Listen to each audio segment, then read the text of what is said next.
why looking at lessons of COVID? It had such a profound effect upon the globe, but especially a profound effect upon sport because it shut down mass gatherings. Professional organisations were under threat of survival.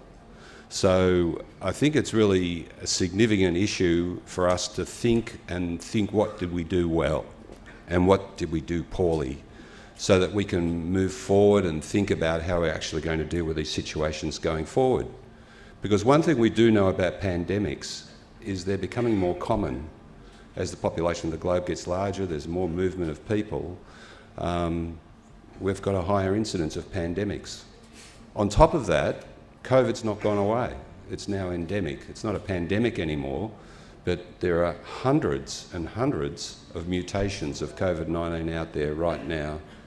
In Australia, so you'd multiply these numbers by 50, I guess, for India, there's been about 3,500 deaths just this year from COVID. Admittedly, the previous year was 9,000 deaths, so it's certainly coming down, but it's still a significant issue that sits within the community. So I think that looking at lessons for sport and lessons how we go forward is important for us to document these things so that when it happens again, we're a little bit better prepared for it. This is what we knew about COVID-19 in March 2020. And we had governments shutting down flights and people being stuck in their homes, and sport came to a screeching halt, and we knew nothing about this virus, but we had sports jumping at us to come up with solutions and ideas of how they can survive. Because from a financial perspective, they absolutely needed to get going so that they could get the money coming through the door so that they could preserve their financial situations and protect their sports. A little bit about the pandemic to sort of set the scene to talk about what sport did. I've already mentioned that there's increasing frequency of pandemics. They're becoming more common. The coronavirus was interesting because we'd had it before with MERS and SARS, but it was quite different. COVID-19 was more respiratory in origin, whereas SARS and MERS were more about contact. It's very infectious. It's more infectious than influenza, less infectious than measles, probably drifting towards measles because of all the mutations that are occurring. So there's high contact risk, there's a high asymptomatic group. So it's got all the elements which are perfect for causing havoc. Many mutations.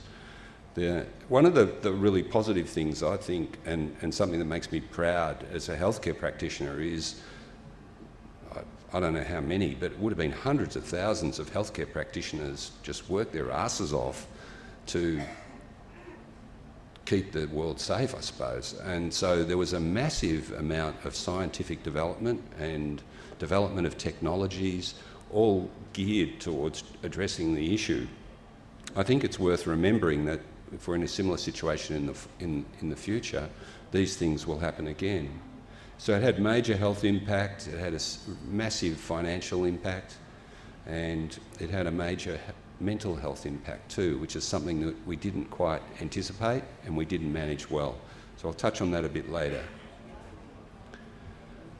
From a sports perspective, we were confronted with a really complex situation where we had global spread with various prevalences in different countries, and we had all the health authorities, and there's probably hundreds of them, all doing different things or having slightly different systems. So those of us that worked in sport where there were multiple health, which came under the authority of multiple health authorities, so something like the ICC had to deal with the health authorities in Australia, England, India, Pakistan, and then even within those countries there are smaller health authorities that were asserting themselves. So in Australia, all the states controlled the health of the real significant impact of the management of COVID. So sport had to address all these different elements and manage what was really a complex government response. There was also a variation in the way different countries tolerated the risk. So you had a country like Australia and China where lockdowns were big, and then you had other countries such as Sweden where they really didn't have lockdown at all. Different sports had different capability. Certainly that was linked to their financial capabilities, but different ability to respond, and travel was significantly impacted.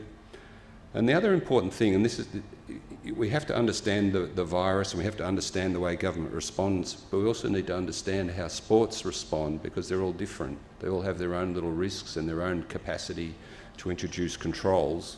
So really, this is a really complex environment.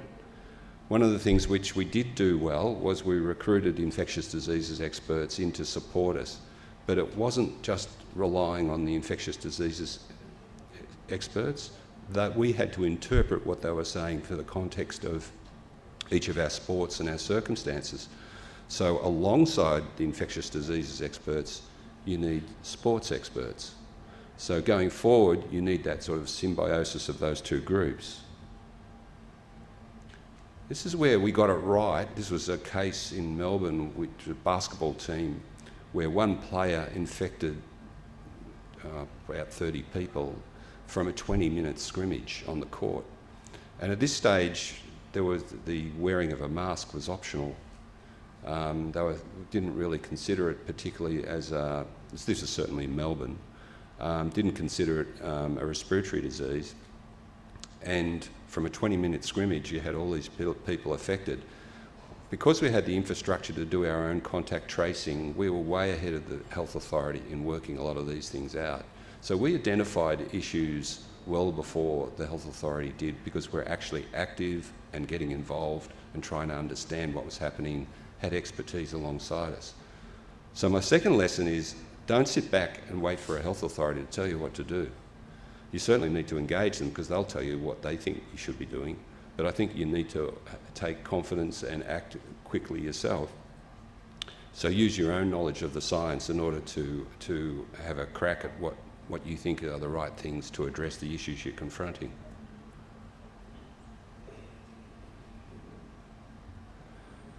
This is the list of the controls, and you can see the sports down the bottom. One of the things which popped up, which I'll talk about in a minute, is all the CMOs of these groups got together, and I was on a CMO group coming out of North America and another one coming out of Europe, and then there was another one in Australia.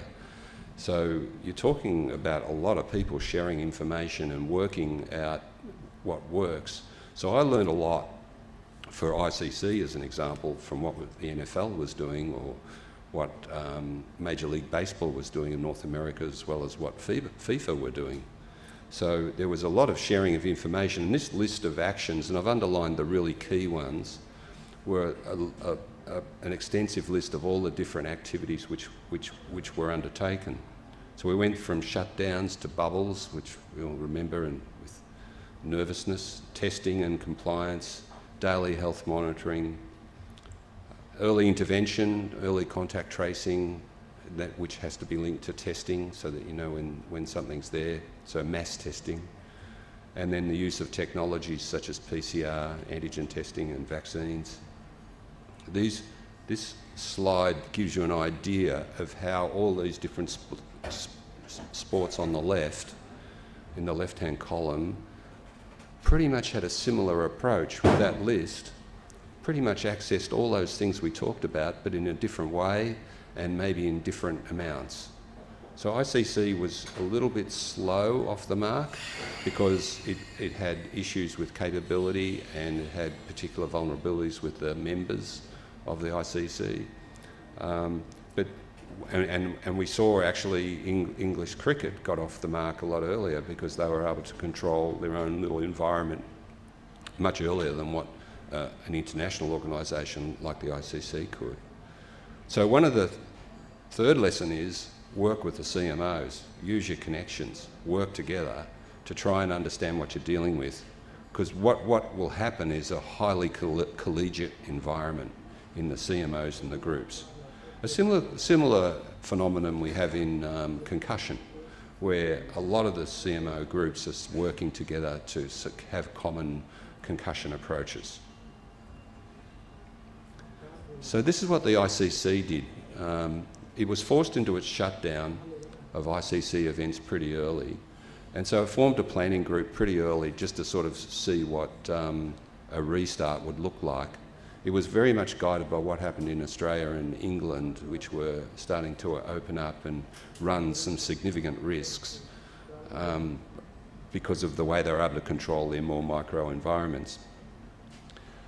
We formed protocols, so a restart protocol, and then there were various versions of that. So this would be, those of you that are in a sport with an infectious diseases policy, it would sit similar to that, except it was specific to COVID-19. And then it evolved as the knowledge of the COVID-19 virus evolved, along with the way the health authorities were trying to deal with the issue, which we had to conform with, of course. Cricket, ICC introduced the COVID-19 substitution. This was led by John. He really pushed that pretty hard. We used the opportunity to mandate a doctor travelling with a team. We'd already been working on this through the ICC Medical Advisory Committee for concussion, but when there was obvious need for management of infectious diseases and biosecurity in a travelling team, it became obvious that you needed doctors with your teams as well. And you can see that in the World Cup here now. There's only a couple of teams that haven't travelled with a doctor, and those that have recruited a local doctor to be a substitute. So that's a positive outcome of it. There's a lot of intelligence gathering, a lot of webinars, sharing information. One of the things which, because doctors do have some understanding as the risks, there was a lot of nervousness in that group as well. And so having strength of a group talking about issues and understanding what the common goal was particularly important.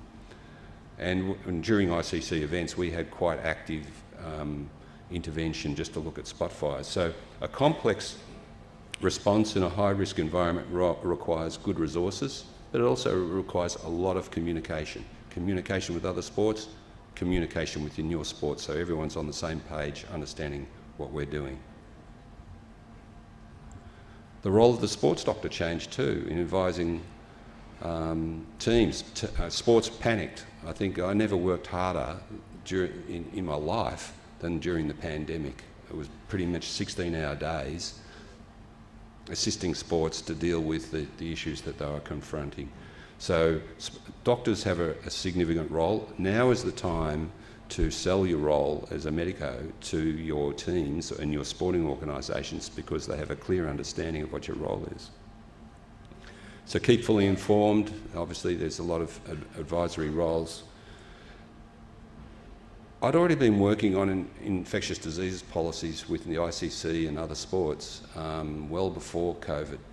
And now I have to review all my policies. And some of these lessons I'll be putting into that policy. So those of you that write policies for teams or sporting organisations, some of these things which we'll talk about, you need to highlight so that you retain the knowledge and the memory of how we should be responding in a pandemic. So essential role of the team doctors. I had to deal with anti-vaxxers, which was really hard work. It took a lot of time. Another reason why we need to think about it now, because most of the anti-vaxxers were anti-vaxxers before COVID, from my experience. So we need a strategy on our team. If we identify an anti-vaxxer, we need to really probably start to work on them now before the next pandemic. And it doesn't stop with COVID, obviously. Mental health is something we didn't manage very well. This was a poor area. We came in late on this. So we started doing surveillance on our athletes that were in bubbles or stressed out about the COVID, or stressed out about the fact that they're being isolated from their families or their friends. Not surprising, it was a difficult environment, and this is something that we neglected pretty poorly. And the other interesting part of it too, we had a small cohort of healthcare practitioners who were either anti-vaxxers or stressed out by the virus and didn't want and dropped out of sport completely. Technology is another thing that needs to be looked at pretty carefully. There were a lot of spruikers, a lot of entrepreneurs selling different types of testing kit stuff, which was, a lot of it was useless or poor quality. And so really hard to work it out. That's where you need help from your colleagues. Same with the vaccines and now the antivirals. So understanding the innovations and knowing what to adopt and not adopt is a key lesson. So I've listed the lessons up there. I can see I'm running out of time, so I'll stop there.